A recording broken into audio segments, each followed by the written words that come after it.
नमस्कार स्टूडेंट्स, आज हम अपने subject MECE MA 202 fluid mechanics एवं मशीन्स के अंतर्गत हमारा जो चैप्टर 7 होता है फ्लो थ्रू पाइप्स, उसका टॉपिक है साइफन। इसका अध्ययन करेंगे। साइफन का जो सामान्य भाषा में हम एक एग्जांपल देते हैं। जब एक टैंक से दूसरे टैंक में हमें द्रव का स्थानांतरण करना है और ये दो टैंक इस प्रकार से लगे हुए हैं कि हमें इनके मध्य में पाइप को या पाइपलाइन को मोड़ करके ले जाना पड़े, किसी पहाड़ी या किसी ऊंचाई के ऊपर से लेकर के जाना पड़े, तो हम मुड़ावदार पाइप का उपयोग करते हैं, घुमावदार पाइप का। ऐसी अवस्था के अरेंजमेंट को हम साइफन कहते हैं। तो यहाँ पर चित्र में आप देख पा रहे हैं कि पहले कोई टैंक ए है और दूसरा टैंक बी है।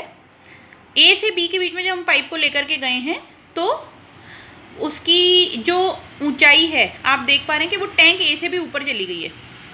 तो इसका जो ऊपर वाला सबसे वाला पार्ट है, ये जहाँ पे एस लिखा हुआ है, इस अवस्था में साइफन के जो उच्चतम बिंदु को हम समिट कहते हैं, SUMMIT समिट। और समिट कितनी ऊंचाई पर है ये निर्धारित करता है कि द्रव का प्रवाह होगा कि नहीं होगा। और इसी की ऊंचाई के accordingly HGL hydraulic gradient line और टोटल एनर्जी लाइन का निर्माण किया जाता है ताकि पानी का फ्लो इजीली बना रहे। तो सबसे पहले साइफन को समझने के लिए कुछ इंपॉर्टेंट बातें क्या हैं। Vertical distance between the summit of the siphon and the hydraulic grade line increases, the water pressure at this point reduces. इसका मतलब है कि जब ये आप देखिए हाइड्रोलिक ग्रेडियंट लाइन और समिट, इनके बीच का जो वर्टिकल डिस्टेंस है, ये जो दूरी है H आप देख पा रहे हैं, अगर ये बढ़ जाता है ज़्यादा, ज़रूरत से ज़्यादा, एक लिमिट से ज़्यादा, तो क्या होता है, पानी का प्रवाह रुक जाता है, वाटर प्रेशर कम हो जाता है और पानी का प्रवाह रुक जाता है, क्योंकि एनर्जी हमेशा हाई प्रेशर से लो प्रेशर की तरफ बहती है, इसलिए हमें प्रेशर ज़्यादा रखना आवश्यक है।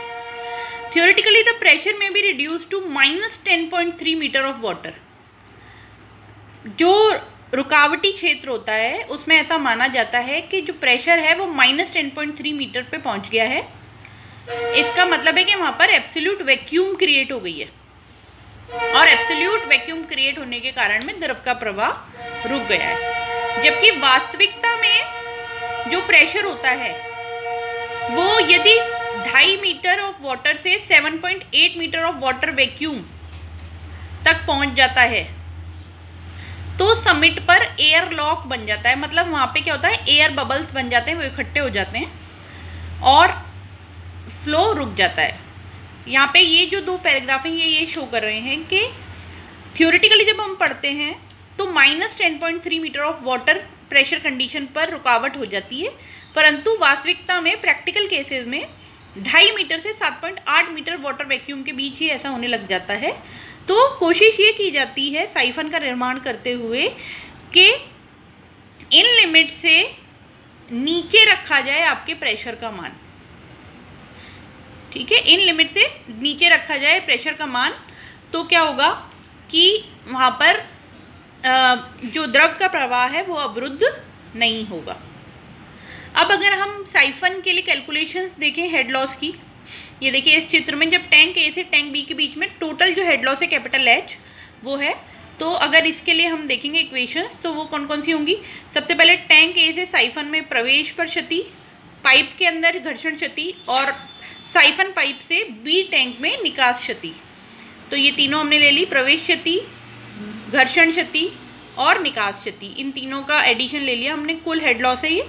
और जब इनको कंबाइंड फॉर्म में हमने लिखा तो V²/2G को कॉमन ले लिया, तो 1.5 + FL/D, ये हमारे पास H आ जाता है। अब अगर हम इससे निकालना चाहें किसका मान, Q का मान, निस्सरण का मान निकालना चाहें तो वो होता है π/4D² × V। तो V का मान यहाँ पे हम ले लेंगे √2GH और उससे हम कैलकुलेशंस कर लेंगे। धन्यवाद।